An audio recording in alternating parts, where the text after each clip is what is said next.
Muy buenas noches. Si gustan, nos ponemos de pie para empezar con una oración. En el nombre del Padre, del Hijo y del Espíritu Santo.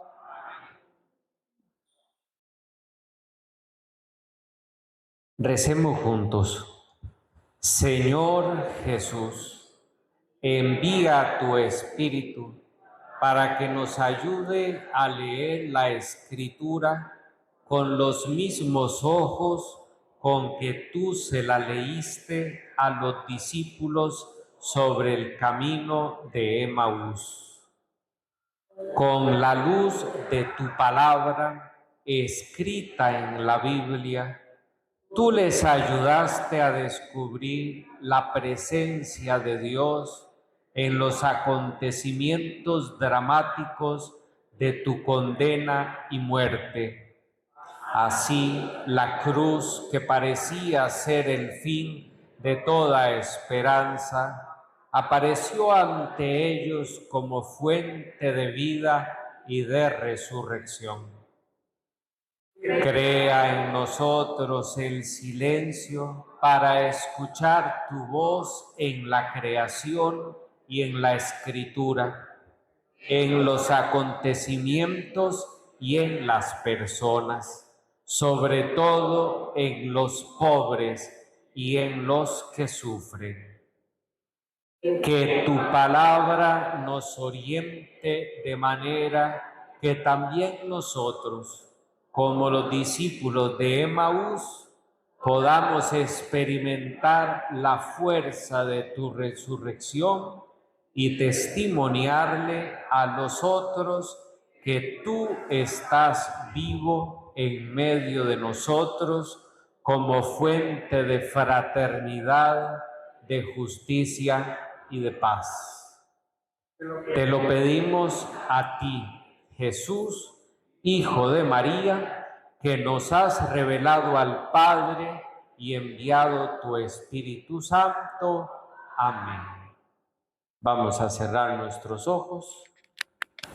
Cada uno los invito para que de manera personal pidan el auxilio del Espíritu del Señor para poder acercarnos a la palabra de Dios.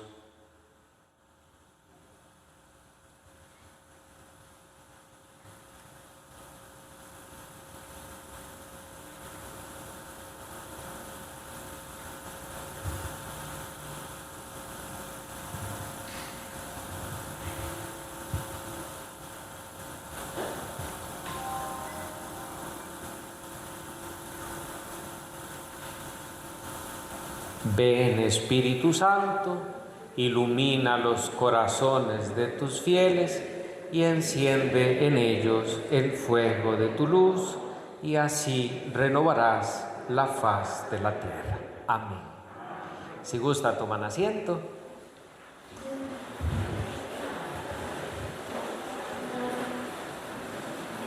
Como todos sabemos, la Lección Divina tiene una parte en donde leemos el texto, continuamos con una meditación del texto y luego podremos vivir la oración junto con la contemplación para terminar con aquello que el texto dice a cada uno de nosotros y cómo podemos actuar de frente a lo que nos propone la palabra.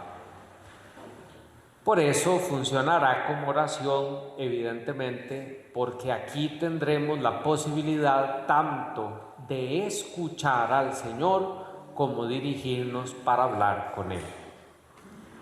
Quisiera preguntarles, antes de comenzar, si sabemos cuál es el lema, la cita bíblica que nuestra Iglesia diocesana, con el Consejo de Pastoral Diocesano, ha escogido para este año 2026. ¿Cuál es el lema? ¿Cuál es la cita bíblica? Creo que aquí en esta parte aquí estos no pueden participar. A ver, ya sonó. Hay que vean la agenda. Tienen entre ustedes, traen el planificador. Allí aparece. Acabamos de verla. Vamos a regresar. Ahí está. Ahí está. ¿Cuál es la cita bíblica específicamente?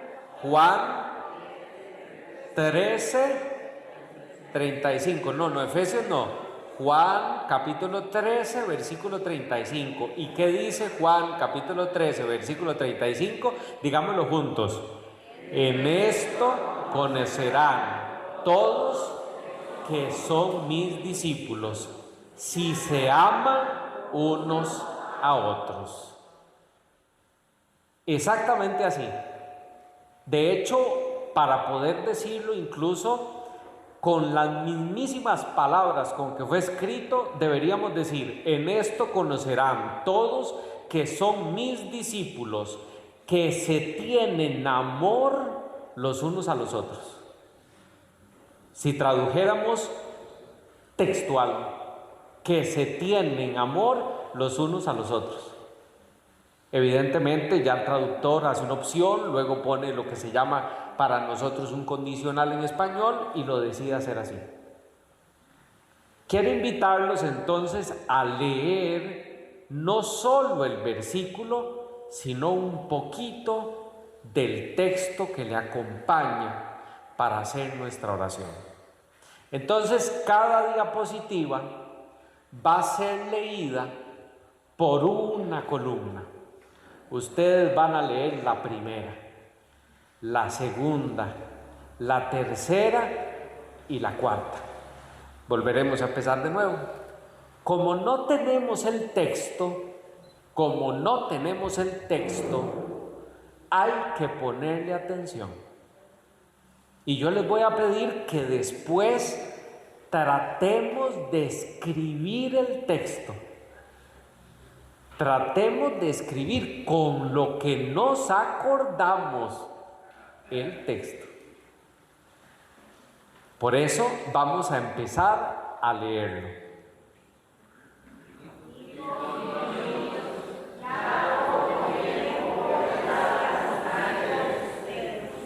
Ustedes me buscarán, que a donde yo voy, ustedes no podrán venir. Se lo digo también a ustedes.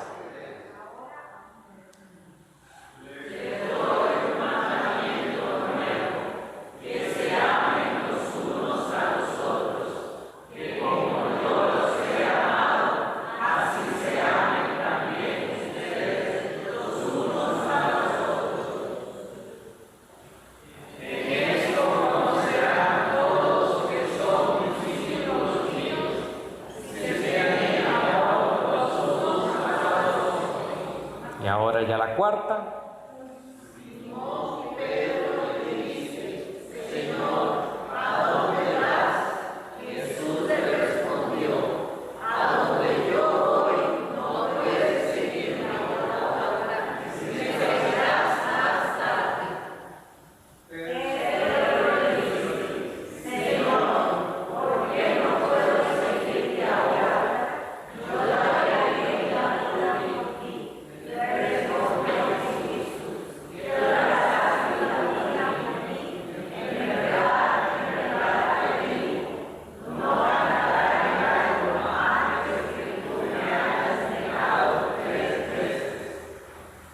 Tenemos que regresar sobre el texto. Vamos de nuevo. Esta lectura debemos hacerla personal. Entonces tratemos de leerla todos, cada uno de nosotros, para ver si luego podemos acordarnos. Vamos a hacer la lectura.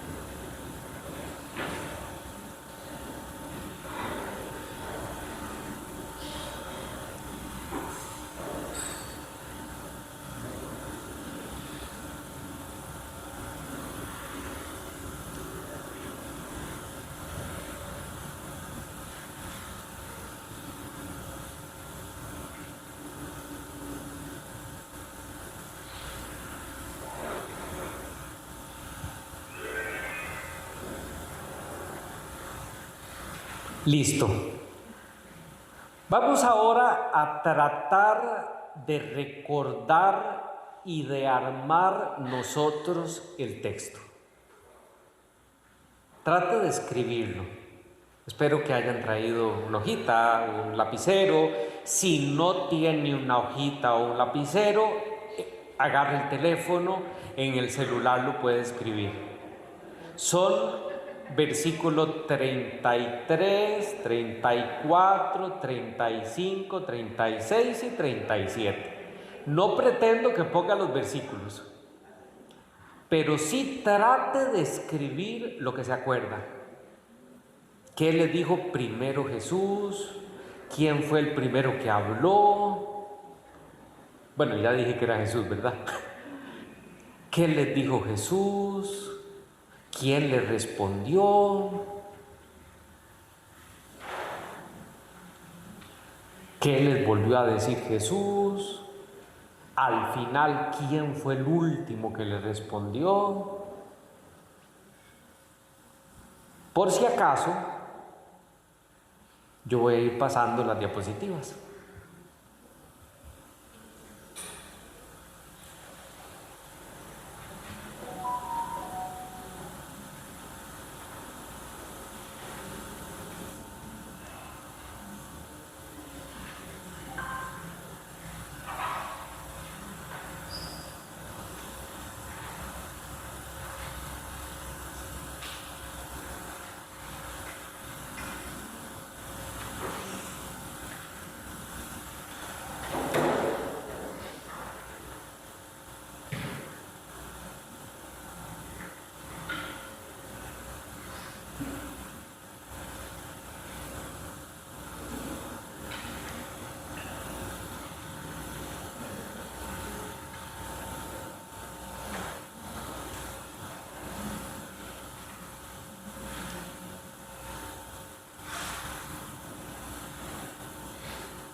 Ahora armémoslo juntos. ¿Quién empieza? Cualquiera que quiera. ¿Cómo empieza? ¿En dónde están? Nos encontramos en el cenáculo y habla Jesús. ¿Qué dice Jesús? Uno, que no tenga miedo, dígalo sin miedo. Se está despidiendo. Y ya pronto no estaré con ustedes, se está despidiendo. Ok, pero ¿qué dice? Jesús sabía todo lo que iba a pasar. Que el lugar donde él va no podemos ir. Ok, eso es lo que dice. Voy a ir a un lugar donde todavía ustedes no van a ir. ¿Qué más? Ahí está. ¿A quién les había dicho? Yo ya les dije a algunos ya les dije. ¿A quién les dijo? A los judíos. Ya les dijo y no, de momento no pueden ir. Efectivamente, hasta aquí estamos. ¿Qué sigue? ¿Qué sigue inmediatamente después de eso? ¿Qué sigue? Claro, les doy un que se amen los unos a los otros. Excelente, excelente. E inmediatamente después de eso, ¿qué les dice a esos que están con él, a sus discípulos? Inmediatamente después, ¿qué les dice?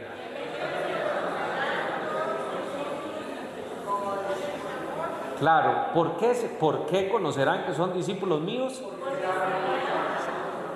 Y luego terminamos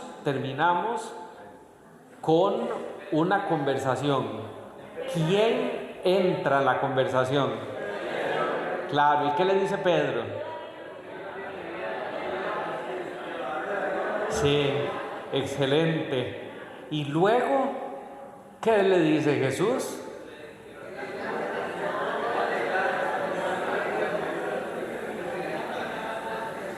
Muy bien. Ya hemos reconstruido juntos el texto.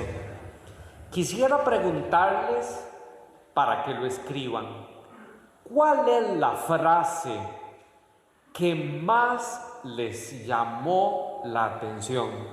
¿O cuál es la frase que más les llama la atención? Traten de escribir. Puede ser que sea porque es la que más conocen, puede ser porque... ¿Cuál es la que más les llama la atención? Y traten de escribir, de acuerdo a cómo se acuerden, ¿verdad?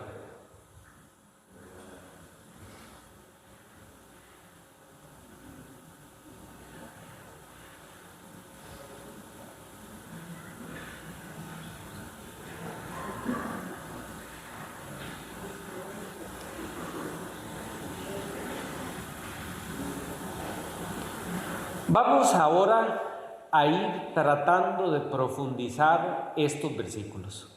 Como son tan poquitos, vamos a aprovechar y hablar de cada uno. Empezamos en el 33 con la primera frase: hijos míos. El término es afectuoso, sí implica algo mucho más grande. Recuerde que ya les ha nombrado sus discípulos. Más adelante, en los capítulos siguientes, les dirá amigos. En el capítulo 15, ya a ustedes no los llamo siervos, a ustedes los llamo amigos, a ustedes porque el siervo no sabe lo que quiere su amo o su señor, pero ustedes sí. Su testamento no es extraño en el mundo bíblico el testamento. Así lo ha dejado Moisés como requisitos para entrar en la tierra prometida.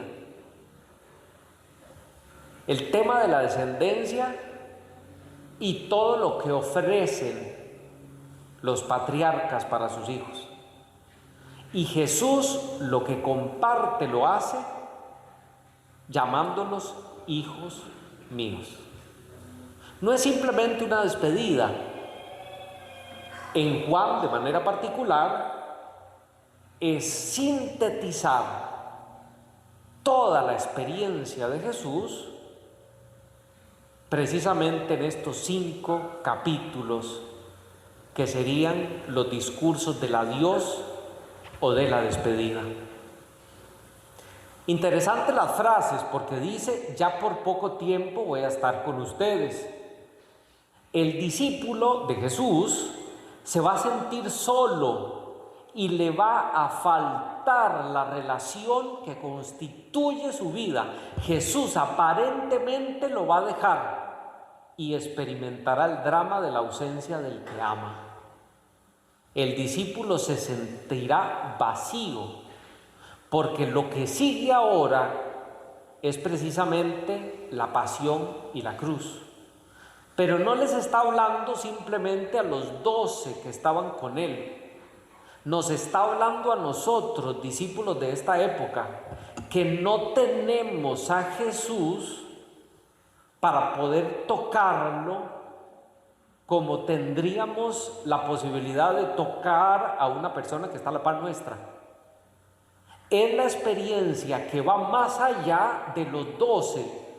Todos nosotros que somos los nuevos discípulos de Jesús, que sentimos en algunos momentos de nuestra vida el drama de la ausencia, porque no lo podemos tocar, porque pareciera que no está con nosotros, y eso es determinante, porque luego se entenderá cómo se explica el hecho de que realmente somos discípulos de Jesús, porque Él está en medio de nosotros. ¿Y cómo es que Él está en medio de nosotros? Porque nos amamos. Ustedes me buscarán, y es el ánimo de la vida, es la fuerza vital. Aquí hemos puesto un par de salmos, bueno, son 3, como busca la sierva corrientes de agua, así mi alma te busca a ti, Señor Dios mío. El centinela anhela la mañana, como la noche la espera del día y el hambre la espera del alimento, como el ojo desea la luz y la tierra árida desea la lluvia. Así los discípulos buscarán a su Maestro y su Señor. Es el ámbito del ser humano que necesita de Dios. Es el ser humano que ocupa esa complementariedad, o más bien esa plenitud que solo le puede venir del Señor. Lo interesante aquí es, dice, lo mismo que le dije a los discípulos, a los judíos, ahora se los digo a ustedes. Él se los mencionó a los judíos, 7:33, pero no lo quisieron escuchar. Puede decírselo a los discípulos sin que los discípulos lo quieran escuchar. A donde yo voy. Es el regreso de Jesús al Padre para estar con nosotros, y mediante el Espíritu Santo nosotros lo sentimos como ausentarse, como un abandono. Si hacemos un camino de teología y entendemos que lo que significa en realidad es la apertura de una nueva época, es una nueva presencia del Señor resucitado mediante su Espíritu, nosotros podemos sentirnos abandonados, pero sí está con nosotros mediante su Espíritu. Ese deseo del ser humano, ustedes no podrán venir, permite que la ausencia se convierta en deseo, que el ser humano requiera de Dios, que le ansíe, que le busque. Los suyos se quedan en el mundo y por ahora no pueden seguirlo. Ese a donde yo voy es ofrecer el testamento para mostrar que después de que todo se haya cumplido, podrán y deberán ir con Él para estar siempre con Él. Ahora se lo digo también a ustedes. Y ese ustedes debemos entender que incluye tanto a Pedro como a Judas. No dejan de estar presente el que lo niega y el que lo traiciona y entrega. Todos esos son sus discípulos. Les doy la fuerza del testamento, el regalo de los suyos, la vida para custodiar y cultivar. Obviamente para nosotros en el Evangelio de Juan, al no existir una institución de la Eucaristía, el relato de la institución de la Eucaristía, Juan explicita su sentido profundo y las consecuencias prácticas de cada día. Allí manifiesta tanto el sentido como las consecuencias de lo que significa precisamente esto. Les doy un mandamiento, que significa finalmente una alianza. Dios nos mandó a ser felices y nos dio como única prohibición lo que llevaba a la muerte: tomar del árbol del bien y del mal. Era su único mandamiento. Luego Moisés, cuando hemos caído en el pecado, nos ofrece las 10 palabras de Dios para vivir en libertad. Y Jesús ahora nos da el regalo de su amor. Un amor radical y verdadero. A lavarle los pies a Pedro y ofrecer incluso el bocado de la Eucaristía a Judas. Eso es lo que nos manda. Un mandamiento que es nuevo, no respecto incluso a la ley de Moisés, porque viene a darle cumplimiento, sino a la gracia para poder vivir el amor entre unos y otros. El mandamiento nuevo es que nos amemos los unos a los otros, porque Él nos amó primero. Y hay otros, como la Escritura se explica con la Escritura, hay otros textos hermosos del mismo Juan. Nosotros debemos dar la vida por los hermanos. Si alguno dice yo amo a Dios y aborrece a su hermano, es un mentiroso. Pues quien no ama a su hermano, a quien ve, no puede amar a Dios a quien no ve.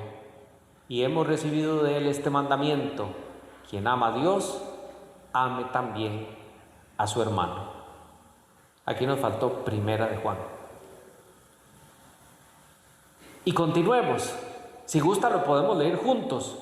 También Primera. En esto conocemos que amamos a los hijos de Dios.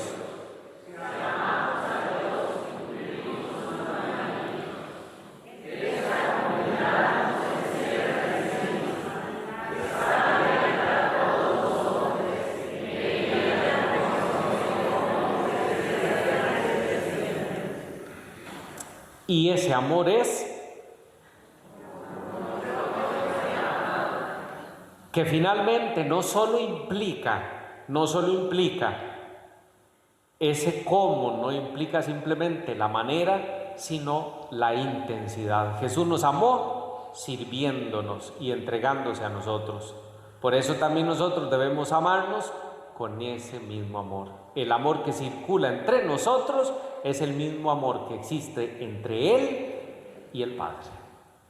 Así, entonces, ustedes, que son mis discípulos, cuyo prototipo puede ser Pedro y Judas, Pedro que no lo entiende y luego lo va a explicar, Judas que lo niega y lo traiciona, esos no son sus amigos, esos son sus enemigos, pero aún así Jesús los ama con un amor total y fiel, y lava los pies a Pedro y le entrega el famoso bocado de su cuerpo, de su Eucaristía, aquel que lo va a entregar. Jesús nos da la capacidad de vivir ese amor entre los unos y los otros. A nosotros nos da la capacidad para vivir su mismo amor. Esta es la gran novedad, porque la ley no se puede simplemente cumplir con nuestras fuerzas. La gran novedad es que el amor que Él nos ha dado, porque nos amó primero, nos permite a nosotros amar. Ámense así también ustedes los unos a los otros. El amor de Jesús es al enemigo, al negador y al traidor. Este es el mandamiento universal y que se entiende por todos. Aquí viene el lema de este año. Después de todo lo que hemos escuchado, nos dice Jesús: en esto conocerán todos. En esto conocerán todos. Porque el planificador tuvo un que se cambió. Dice: en esto conocerán que todos. No. La cita es: en esto conocerán todos. ¿Quiénes? Todos los que nos vean. Todos los que nos vean. Es la señal de reconocimiento patente para todos, para el pueblo nuevo, para todos los que nos ven en la diócesis de Alajuela, en cada una de las parroquias. Es un amor abierto a todos los hombres, que comienza amando a los enemigos. En esto conocerán todos. El amor es el lenguaje comprensible para todo hombre. Todos existimos en cuanto somos amados y llegamos a ser adultos en cuanto somos capaces de amar. Es importante comprender que la felicidad necesariamente implica el saberse amado y el poder amar. El amor fraterno hace resplandecer sobre la tierra el amor del Padre, porque ya Jesús no está físicamente presente, ahora está en la comunidad porque nos amamos y en la fuerza del amor. Es el amor que circula en nosotros, la vida de Dios, el amor entre el Padre y el Hijo que el Hijo ofrece a cada hermano. Por eso el que no ama al hermano permanece todavía en la muerte, pero cuando es amado por los hermanos con el amor de Dios, puede volver a la vida, como Lázaro, el amigo que Jesús amaba. Y finalmente, este amor fraterno implica ser discípulo del Hijo. Lo interesante es que Pedro, y con esto quiero terminar la explicación, no lo entiende.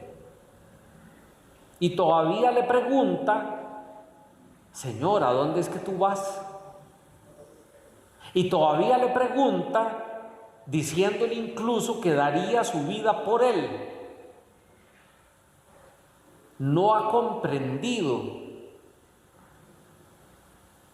Y ese probablemente es el caldo de cultivo para actuar de una manera distinta y vivir finalmente la traición.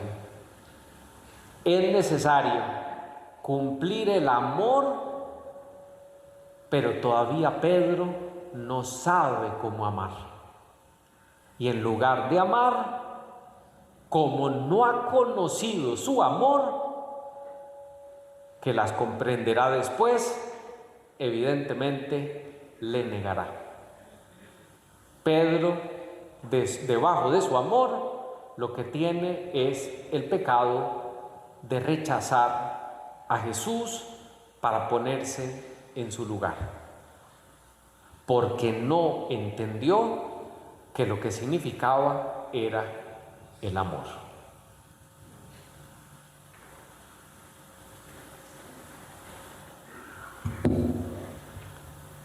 Vamos ahora a terminar ubicándonos en un espacio muy especial. Vamos a invitarlos a repasar brevemente lo que tienen escrito. Véanlo un momento. Vean cuál fue la frase que más les impactó. Y llévensela con ustedes, porque vamos a ir al cenáculo con Jesús y los discípulos.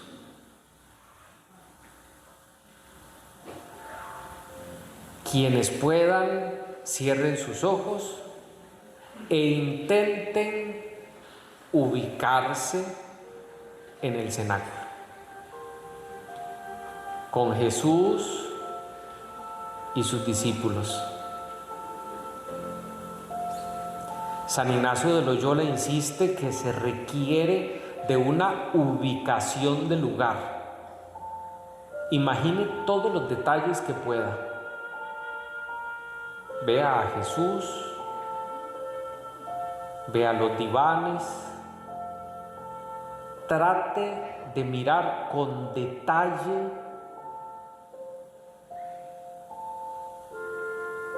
cada elemento.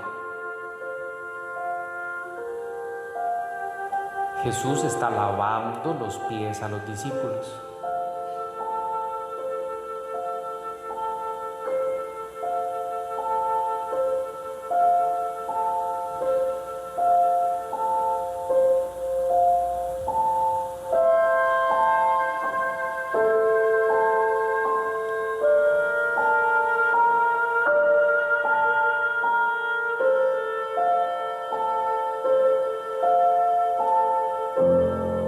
quiero pedirle que imagine la conversación que hemos escuchado.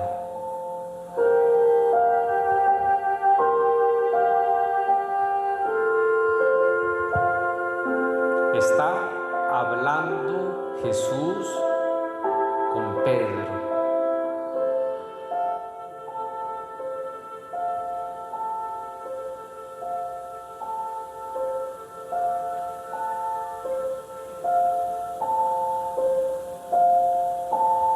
Ahora pídale al Señor que usted pueda amar a los otros como Él lo ha amado a usted.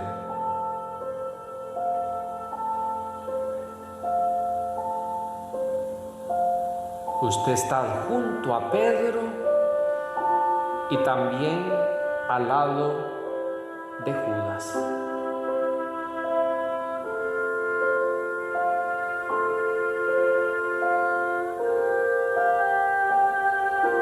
Señor, yo te pido amar a los otros como tú me has amado.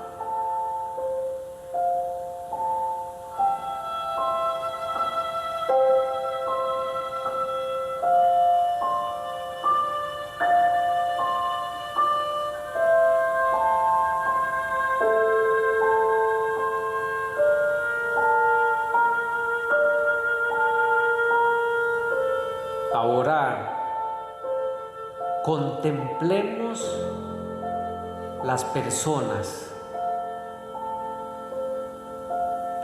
quienes deberían estar en el cenáculo.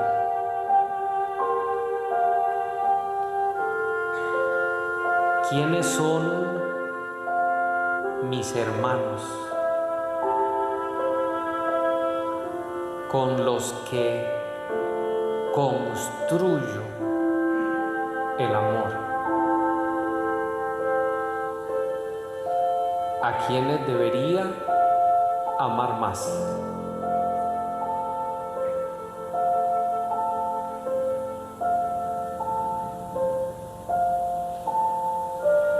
Contemplo las personas, quiénes son, qué dicen.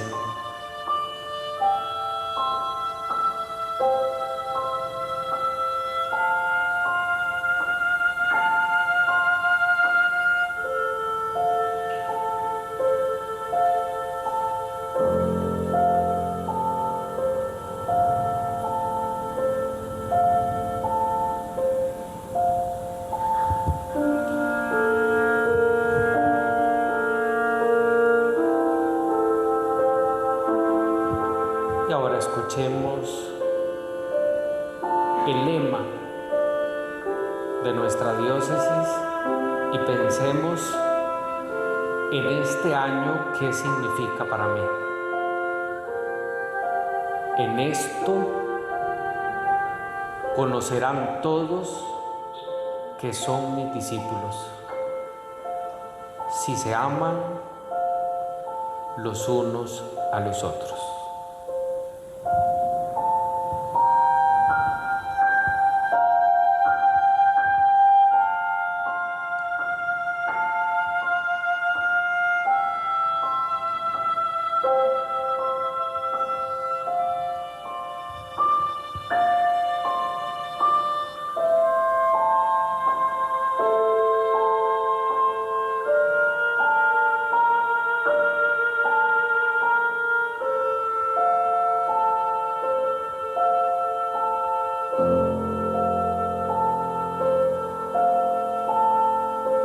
Amén.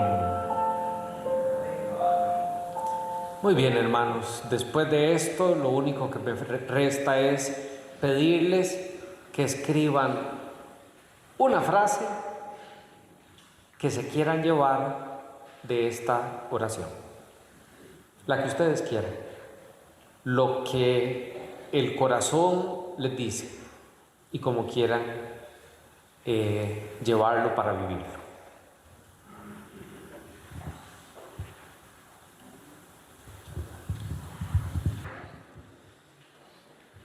Bien, un saludo a todos. Ya estamos introducidos porque ahí Padre Jairo nos ha estado animando bien la oración, esa lección.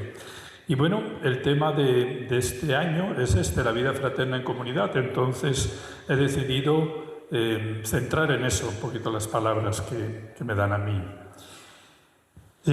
La motivación está clara, nos lo ha dicho, bueno, el lema diocesano lo dice bien claro, el Padre Jairo lo ha expresado. Nada más y nada menos que al amarnos, el amor del Padre y del Hijo está en medio de nosotros. Entonces sabemos que estamos en el Padre y que estamos en comunión con Cristo porque nos amamos. Y el amor genera comunidad. No puedo amar y quedarme solo, ¿no? Entonces el mandato de amor de Cristo genera pues la vida comunitaria, ¿no? Un cristiano nunca puede estar solo, tiene que estar siempre expresando el amor en todos los ámbitos en comunidad. Bueno, la vida fraterna en comunidad es lo que nos hemos propuesto, ¿no? Es una opción que oriente, ilumine y dinamice nuestro caminar. Es una convicción profunda arraigada del Evangelio, como hemos visto en el lema. Voy un poquito rápido porque hay bastantes cosas por el tiempo que tengo, pero después está todo el escrito, ¿no? El escrito se lo vamos a enviar después y estas presentaciones también, ¿no? Entonces, volver a lo esencial. ¿Qué somos los creyentes, los cristianos? Hermanos convocados por el Señor. Somos familia de Dios. Cristo nos ha dicho bien claro que el Padre nos ama, que el Padre ha depositado su amor en nosotros y que al seguirle a Él participamos de ese misterio de amor del Padre y del Hijo. Por lo tanto, llamado a una conversión pastoral. Revisar estilos, porque si ser cristianos, vivir en comunidad, tenemos que revisar estilos de vida, de relaciones, de estructuras, modos de ejercer los ministerios, los servicios, espacios reales de comunión, corresponsabilidad y cuidado mutuo. No somos personas que cada uno se relaciona con Dios a nivel vertical, sino la forma de que Dios esté con nosotros es abrirnos al amor con los hermanos, ¿no? Abrirnos a una vida fraterna. En eso está también la credibilidad del amor de Dios, ¿no? Sabemos que el amor de Dios está en nosotros cuando nos amamos. Por lo tanto, lo que se trata es de profundizar, cuidar, fortalecer la vida fraterna en comunidad como un camino de crecimiento humano y espiritual, como testimonio misionero y como respuesta fiel al momento eclesial que vivimos. ¿Qué entendemos por vida fraterna cristiana? Decimos cristiana porque hay muchas otras expresiones de fraternidad, ¿verdad? La nuestra es la cristiana. Entonces, es una dimensión esencial de la fe y una expresión concreta del seguimiento de Cristo. Esto no es una metodología, que puedo vivir en comunidad o no vivir, que puedo estar con los demás o quedarme solo. No. Es algo esencial, ¿no? Seguir a Jesús es sentirme hermanado con todos los que le seguimos, es más, con todas las criaturas, ¿verdad? Y entonces no puedo decir que sigo a Cristo si mi vida es solitaria y si no expreso el amor con los que tengo en mi entorno. Por lo tanto, es una comunión que nace del Evangelio y que tiene su fundamento en la experiencia común del Dios como Padre. Surge por el bautismo. El bautismo es el que nos incorpora a Cristo y, por lo tanto, injertados en Cristo, somos también hermanos, ¿no? Nos sentimos hermanos con todos los que le siguen en la Iglesia, ¿no? Participa del misterio trinitario, por lo tanto, ahí nos ha dicho el Padre Jairo que al amarnos, el amor del Padre y del Hijo, por supuesto con el Espíritu, está en nosotros. Entonces, fíjese qué significación tan profunda, ¿no? No se trata de decir si nos portamos bien o nos portamos mal, si tenemos buenas relaciones o no, sino dejemos que el amor de Dios, Padre e Hijo, esté en nosotros y podamos amarnos así con el amor de Dios. Por lo tanto, ¿cómo se expresa la vida fraterna? Pues justamente en el caminar juntos, que decimos sinodalidad, ¿no? En la escucha mutua, en el discernimiento comunitario, en la corresponsabilidad de la misión, reconocer al otro como don, acoger la diversidad de carismas y ministerios, buscar siempre el bien común, etc., ¿no? En el caminar cotidiano, ¿no? En el caminar cotidiano salir de nosotros mismos y caminar juntos, así como dice esa imagen. La fraternidad se construye en lo cotidiano, concreciones de vida fraterna. Se construye día a día y se expresa en gestos sencillos, pero hay que expresarlo, ¿no? No es una teoría, vivimos en comunidad, la vida fraterna, no. ¿Cómo se nota que vivimos en fraternidad? ¿Cómo se nota? En lo cotidiano y en gestos concretos. No puedo decir ahora vivo y después no. Es decir, sí, yo les amo mucho, pero ¿cómo? ¿Cómo se nota que yo amo a los demás? ¿No? Pues con gestos concretos. Por eso las pequeñas comunidades permiten conocerse con el hombre, animarse, celebrar juntos. Por eso vida fraterna en comunidad, ¿no? Porque al vivir en comunidad podemos expresarnos más directa y más personalizadamente el amor. Es un don recibido y una tarea asumida, ¿no? Y se concreta en los distintos ámbitos, como no en la familia, ¿no? No podemos decir que vamos a formar comunidad en la iglesia si en nuestra familia pues no vivimos el amor, ¿no? El ámbito más inmediato para vivir el amor es la familia, que es la primera comunidad, la primera iglesia doméstica. Primer espacio donde se aprende a amar y a vivir en comunidad. Cuando la familia vive desde el Evangelio se convierte en una escuela de comunión y el primer ámbito donde se experimenta la pertenencia eclesial. La primera comunidad para cada uno de nosotros ha sido la familia. Y si la experiencia de familia pues, ha sido sana o la hemos sanado, estamos preparados también para vivir en fraternidad. Después sería las comunidades eclesiales de base, allí donde están, donde no están, tendremos que crearlas, porque es formar comunidad en el ámbito inmediato, en nuestro barrio, en nuestra calle, en nuestra diaconía, incluso partido, en varios lugares, en nuestra zona parroquial, ¿verdad? Allí tenemos que salir y tenemos que formar comunidad con todas las familias que vivimos allí, con todos los que se sientan creyentes. Ese sería como el segundo ámbito, ¿no? Hacer visible la iglesia cercana, encarnada en el territorio y atenta a los signos de los tiempos. El creyente sale de sí mismo y forja comunidad allí donde está, allí donde vaya, ¿no? Lo mismo que Jesús lo primero que hizo fue convocar a la comunidad de los discípulos, ahí nosotros tenemos que ser personas esencialmente comunitarias, ¿no? Porque llevamos el amor de Cristo y el amor lo expresamos allí donde vamos. En los grupos, movimientos y asociaciones laicales, si participamos en algunos de ellas también, comunión de carismas, trabajo compartido, etc. La vida fraterna en la parroquia, claro que sí. Estemos donde estemos, la parroquia es, diríamos, el ámbito oficial, diríamos, entre comillas, oficial, no en sentido de peyorativo, sino todas las pequeñas comunidades tenemos que confluir en la gran comunidad que es la parroquia, que es comunidad de comunidades, ¿no? Y esa es la garantía de que estamos en comunión con la Iglesia, ¿no? Porque puede haber comunidades que vayan por su cuenta, no. La parroquia es la primera instancia en donde se vive esa comunión de comunidades. Y la diócesis, por supuesto, comunión de parroquias, de movimientos, de ministerios, superando el aislamiento o la rivalidad. A veces hay como rivalidades entre grupos y entre parroquias, pues eso tiene que desaparecer, ¿no? Expresar la corresponsabilidad y la solidaridad entre comunidades. La fraternidad como camino de crecimiento humano y espiritual. Humano también, espiritual es claro, pero humano también. Es crecimiento humano, desarrollar una madurez afectiva y relacional que no se alcanza en el aislamiento, ¿no? La capacidad de amar, los psicólogos dicen que la forjamos en la familia, ahí se forja la afectividad, de cómo hemos sido amados y somos capaces de amar, ¿no?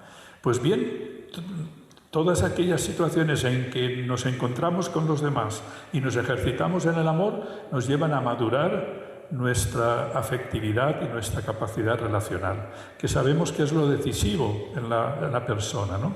Cuando ese aspecto no está bien forjado, pues vienen cosas a veces terribles y somos bien inmaduros, ¿verdad? Es lugar de purificación interior, ¿no? Todos tenemos fragilidades, heridas, actitudes que necesitan ser sanadas. La vida en comunidad nos permite asumirlas con verdad y transformarlas por la gracia, ¿no? Nos da libertad interior y autenticidad. Es un camino concreto de santificación, es una espiritualidad encarnada en las relaciones. ¿Qué más espiritual que amarnos unos a otros como el Señor nos ha amado? Es la máxima expresión espiritual, ¿no? Pero de forma concreta, ¿no? Saber que en el amor a los hermanos se realiza el amor de Dios en nosotros. La comunidad se convierte, por lo tanto, en lugar de encuentro con el Señor, presente en medio de los suyos, en medio de nosotros. La vida fraterna ayuda en el discernimiento espiritual. No estamos solos, buscamos la voluntad de Dios y la buscamos con los hermanos. Nos ayuda a crecer en sabiduría evangélica y en docilidad al Espíritu. Nos sostiene la perseverancia en la fe. ¿Cómo vamos a mantenernos en la fe en una sociedad a veces tan hostil a la fe, ¿no? Necesitamos la fuerza de la comunidad para mantenernos en el camino del Señor. Y apoyo indispensable para mantenerse fiel al Evangelio. Ahí la comunidad nos anuncia y nos denuncia todas aquellas actitudes que no van con el Evangelio. Nos ayudamos a ser fieles al camino evangélico. Por lo tanto, habrá una fe más madura y comprometida, orientada al servicio, a la misión y contribuir activamente a la edificación de la Iglesia y la transformación de la sociedad. Dificultades y límites en la vida fraterna como parte del camino. Se vive la fragilidad propia en la condición humana. Hemos dicho, somos personas con todas nuestras limitaciones. Por lo tanto, hay tensiones, conflictos y límites. Hay que reconocer esas dificultades y la comunidad nos ayuda a ello. No busquemos perfección en ninguna comunidad porque todos somos imperfectos y la comunidad es comunidad de personas frágiles, pero eso sí, que nos ayudamos a sanar y nos ayudamos a integrar todo lo mejor de nosotros en el caminar.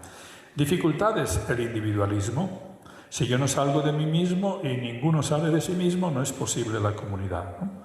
Y sabemos que nuestra cultura es profundamente individualista. Nuestra evangelización también ha sido. A veces nos decían, cada uno tiene que portarse bien y estar bien con Dios y cumplir, ¿verdad? Puro individualismo. Nos portamos bien con Dios y cumplimos todo lo que dice cuando nos amamos. Eso es el criterio. Dificultad para acoger las distintas condiciones y características de los miembros, la dificultad de aceptarnos.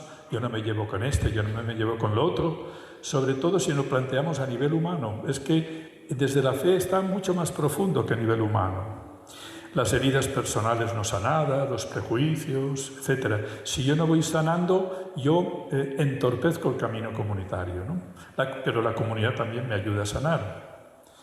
El activismo, cuando la comunidad solo decimos en la medida que hace cosas, ¿no?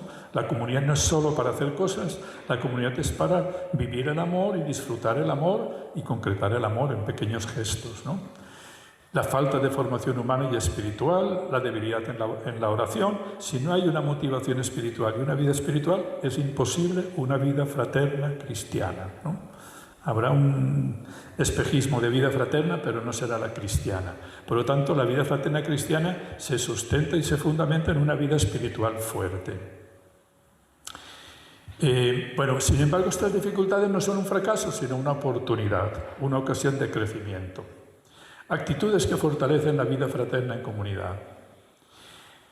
Necesita ser cuidada y fortalecida, ¿no?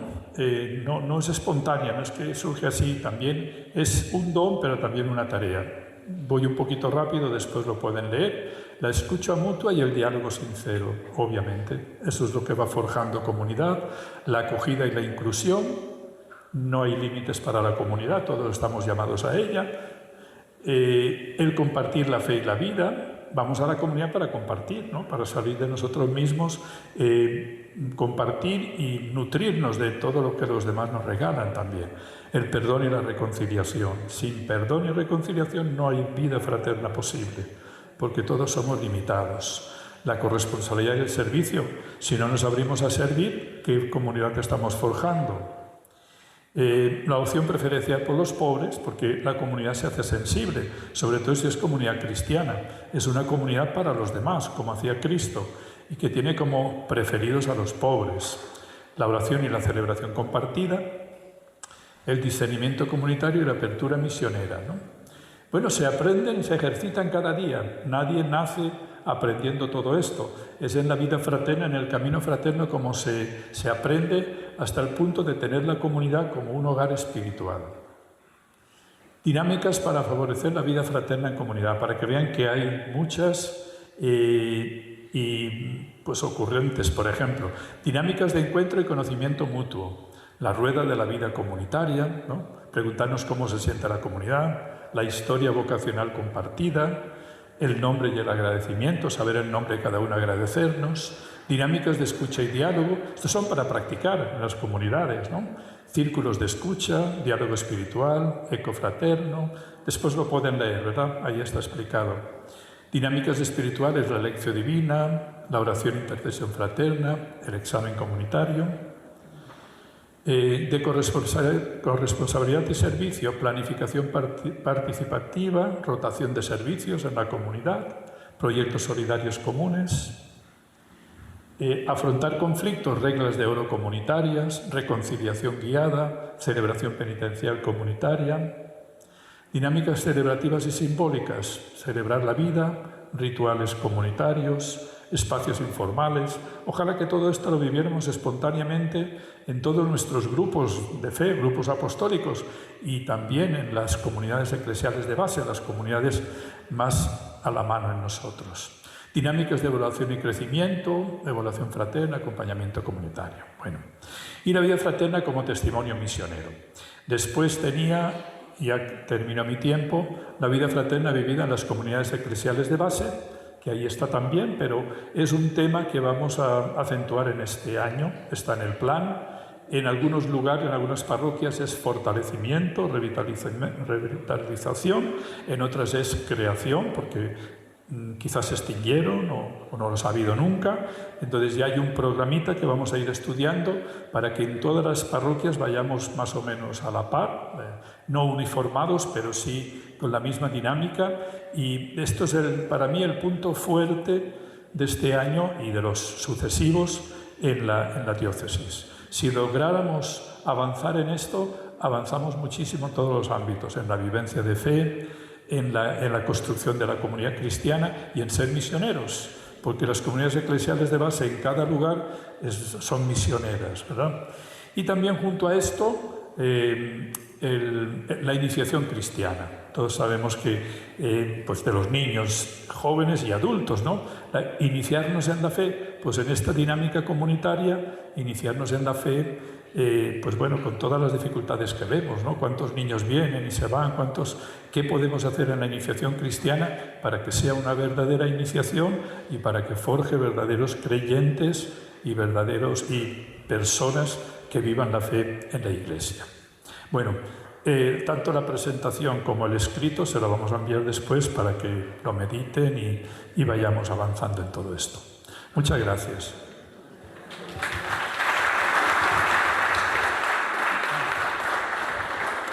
Muy buenas noches a todos. Hay una frase que dice: nadie se salva solo y nadie evangeliza solo. Pues bien, con esa imagen nosotros vamos a tratar de proponer brevemente en este ratito que nos queda, pues algo que para nosotros tiene que ser de mucha importancia, ya que, como bien sabemos, estamos en un proceso de implementación del sínodo de la sinodalidad.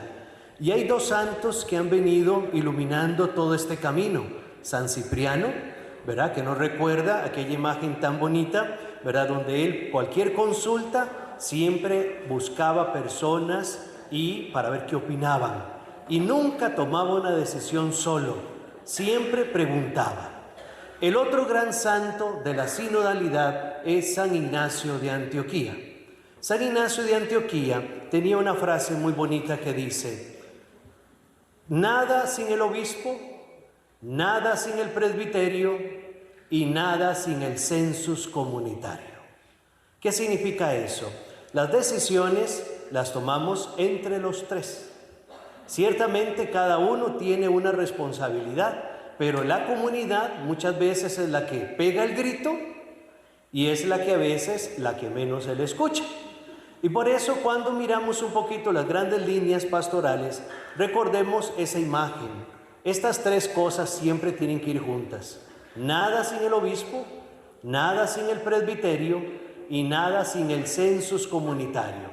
Y cuando hablamos de census comunitario, estamos hablando de los consejos de pastoral, consejos económicos. ¿Por qué? Porque en la diócesis de Alajuela, desde hace mucho tiempo, hemos venido trabajando en esto. Y modestia aparte, es una de las diócesis a nivel nacional que está mejor enterada de estos procesos. Por eso, cuando miramos un poquito estas líneas, recordemos que estamos iluminados por un plan de evangelización.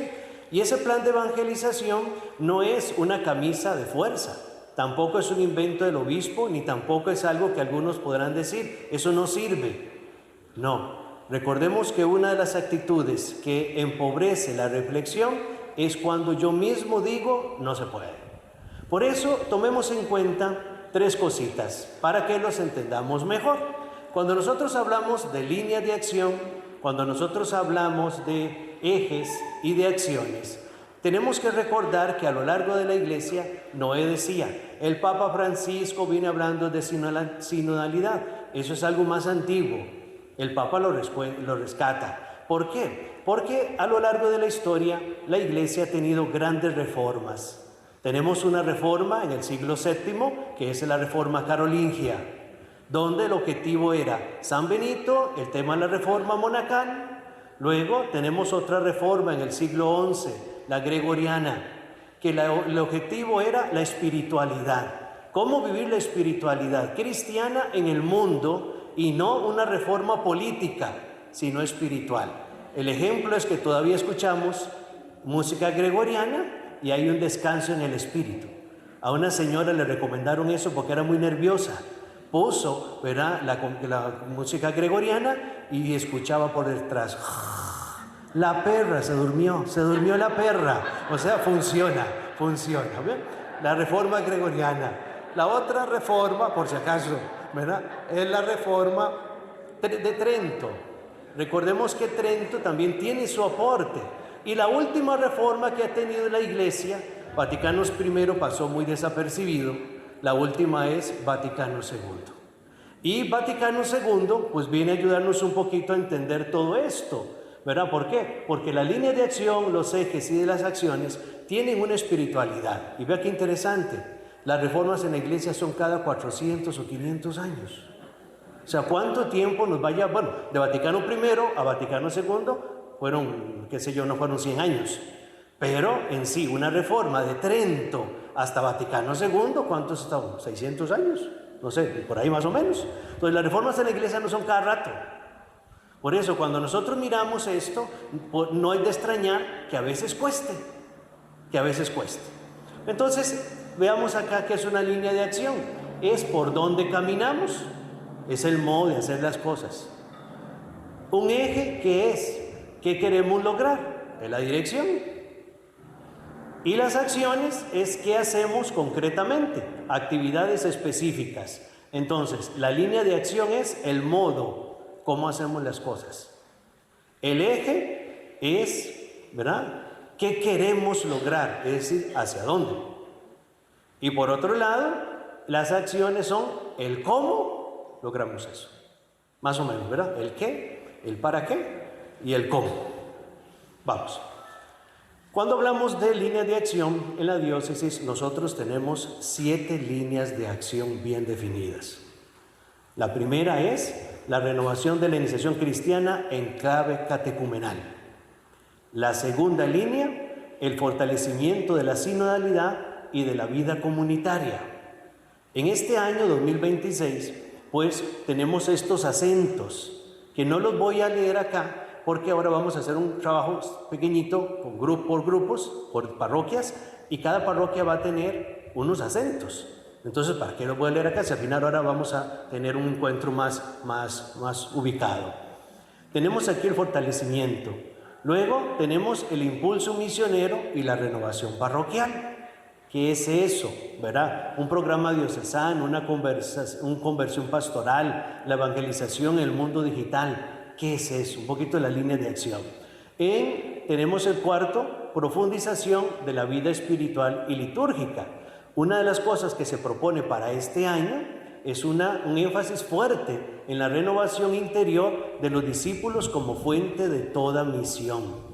¿Qué se pretende? Comunidades más orantes. El quinto, compromiso social, cultura del cuidado y conversión ecológica. ¿Verdad? ¿Qué es lo que pretendemos? Una fe que se traduce en justicia, misericordia y cuidado de toda la vida. El 6, pastoral juvenil y acompañamiento vocacional.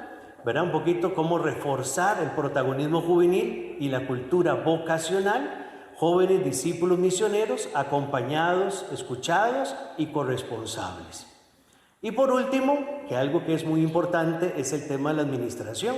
Servir la misión con estructuras administrativas, evangelizadoras y transparentes. Que una de las cosas que a veces nos ha costado un poquito es esto, ¿verdad? En la diócesis tenemos un elemento muy bonito que es tratar de unificar. Y ahí tenemos, por ejemplo, fortalecimiento de la gestión pastoral y administrativa, formación para párrocos, consejos parroquiales, equipos económicos, en liderazgo, planificación y administración eclesial. Eso lo da el plan.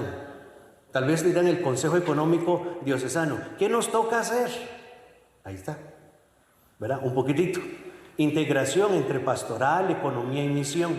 También, bueno, hay transparencia, organización, planificación, formación ética. Todo eso en esa línea, diríamos, de administración evangélica y transparente. Esas son las líneas de acción. Ahora bien, ¿cuáles son los ejes que, diríamos, ayudan un poquito? ¿Qué era una línea? El modo, ¿verdad? ¿Qué era un eje? A ver, vamos de nuevo. Aquí está. La línea de acción es el modo, ¿verdad? ¿Cómo logramos nosotros ser iglesia misionera, diocesana? Pues tomando estos 7 puntos. Por lo menos la diócesis ha optado por estos 7 puntos en el plan de evangelización. Pueden haber muchos otros y posiblemente en las parroquias en las que estamos hay muchas más, pero tengamos en cuenta esto. Ahora vamos a ver el eje. ¿Qué queremos lograr? ¿Qué es lo que se pretende con todo esto? Y aquí es donde vamos ahora sí a los ejes. Muy bien, aquí está. El eje encuentro con Cristo e iniciación cristiana en clave catecumenal, ¿qué es lo que propone ese eje? Toda la acción evangelizadora debe conducir al encuentro personal con Jesucristo. Toda formación tiene que cuidar eso. Y también en el tiempo actual, ahí estamos en una elaboración de documentos querigmáticos en proceso. Aquí les voy diciendo qué se está haciendo y más o menos por dónde va la diócesis en este momento. Esta fase, más que todo, son orientaciones diocesanas sobre iniciación cristiana. El Consejo Económico Diocesano este jueves ya empieza a conocer el directorio diocesano de iniciación cristiana.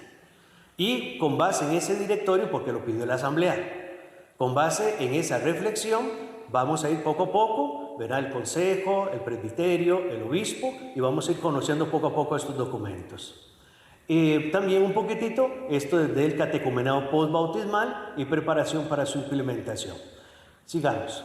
El segundo eje de espiritualidad de comunión, sinodalidad y vida comunitaria es promover una iglesia comunión corresponsable y ministerial, organizada en comunidades vivas, pequeñas y cercanas. También este jueves tendremos la oportunidad de conocer un planteamiento, ¿verdad?, más ubicado a la diócesis de cómo podemos iniciar o continuar el proceso de pequeñas comunidades, ¿verdad?, cómo poder hacerlo, ¿verdad?, de acuerdo a nuestra realidad, conociendo la historia, lo que nos ha pasado y ver cómo, si esto es factible en este momento, con tantas urbanizaciones, con tantas cosas, cómo se puede hacer, ¿verdad? ¿Por qué? Porque se nos pide, ¿verdad?, este elemento comunitario de la fe y también se va a escuchar. Bien, sigamos. El tercer punto, una conversión pastoral y misión permanente.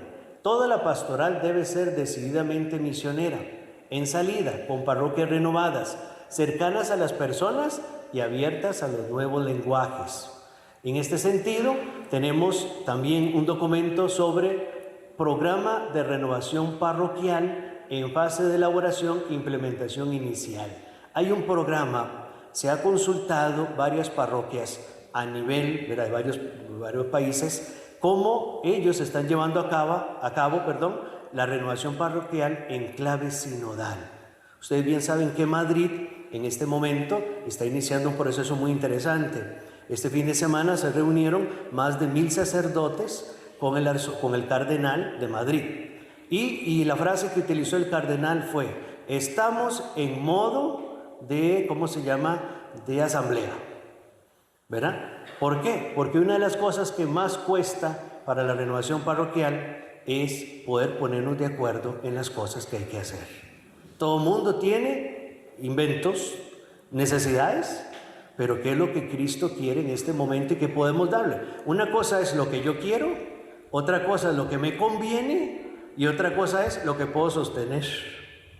Esas tres cosas son vitales y no siempre están en línea. Lo que yo quiero, lo que me conviene y lo que puedo sostener. A veces en la pastoral nos hace bien reflexionar sobre estas tres preguntas. ¿Qué queremos? ¿Qué podemos? ¿Y qué nos conviene? Sigamos.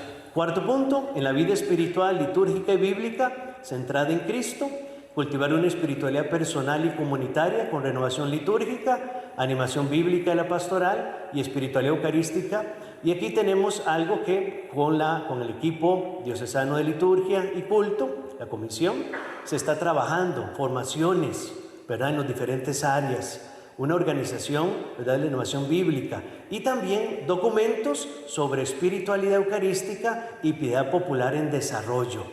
Una de las cosas que se ha venido desarrollando es un pequeño manual para ministros extraordinarios de la comunión.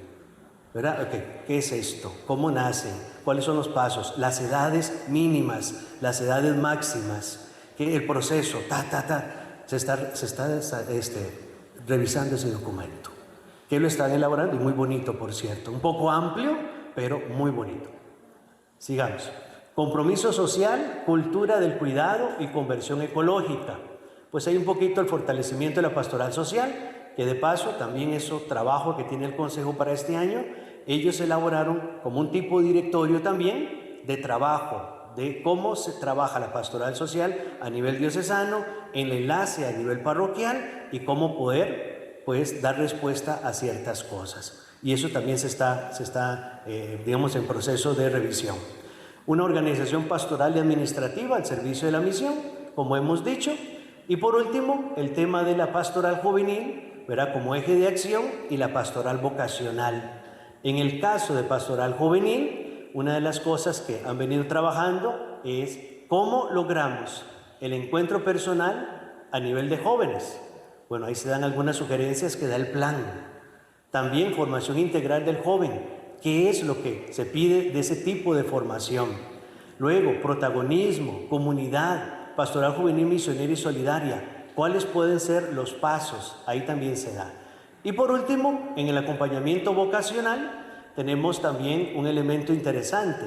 En la diócesis existen equipos y existen comisiones, pero a veces se trabajan aisladamente y a veces cuesta integrar, ¿verdad?, todo el trabajo.